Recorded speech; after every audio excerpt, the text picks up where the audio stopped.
In this brief video, we're going to discuss what portfolio optimization is and why it matters for you and your investments. Before we dig in, we need to go over the definition of asset allocation. Asset allocation refers to the overall mix of asset types or asset classes comprising an investment portfolio. An example of an asset allocation could be 60% stocks, 30% bonds, and 10% real estate. The reason why asset allocation matters is because it's a major driver of the variability of long-run returns. In other words, the decision to invest 20% of your portfolio in, say, equities versus bonds will have a much more significant impact on long-run returns versus investing in one stock fund versus another. With that said, we can start discussing portfolio optimization. The goal of this process is to create an asset allocation with the highest expected return for a given level of risk. Let me explain. As human beings, we love return, and we want as much of it as possible. Conversely, we hate risk, which in this case we're going to refer to as the volatility of a specific investment. Therefore, we want as much return as we can possibly get while not taking on any more risk than we have to. The mathematical process of portfolio optimization creates a portfolio with these characteristics: high return, minimum risk. And we call that type of portfolio an efficient portfolio. Now, creating an efficient portfolio is pretty involved. Since we are creating a portfolio for the future, we have to start out with developing both return and risk forecasts for every asset class.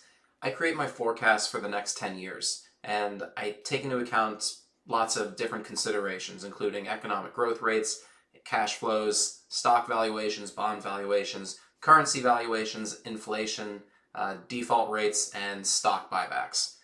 Once the forecasts are created, we can create a chart like this that you see here. And you can see that we have the expected annual return and our expected risk for each asset class. Then, to create an optimized, or again, efficient portfolio, we begin mixing various asset classes together, and we'll eventually wind up with a resulting portfolio that will have a higher return for a given unit of risk than any single asset class alone. That's what you're seeing right here, this optimized, efficient portfolio. That is the portfolio that includes multiple different asset classes, and this is just a hypothetical example, and it gives you a high expected return, and it is the highest expected return for that given level of risk, which in this case it looks like a standard deviation of about 10%. That all sounded really complicated, but you already know this, and you probably call this diversification.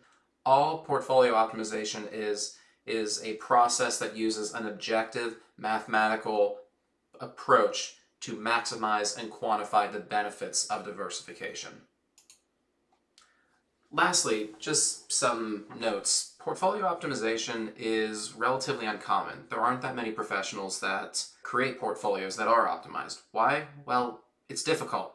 Typically, only people who are seasoned finance academics or institutional portfolio managers, meaning that they're working for major pension plans or major banks, have really any formal education in the statistical and economic concepts that you would use to optimize a portfolio. It works though, and the whole concept of portfolio optimization traces its roots back to a significant body of research that really started, I want to say, about 60 years ago. So that's portfolio optimization in a nutshell. I appreciate you stopping by, and of course, if you have any questions, feel free to leave them in the comments here or reach out to me directly.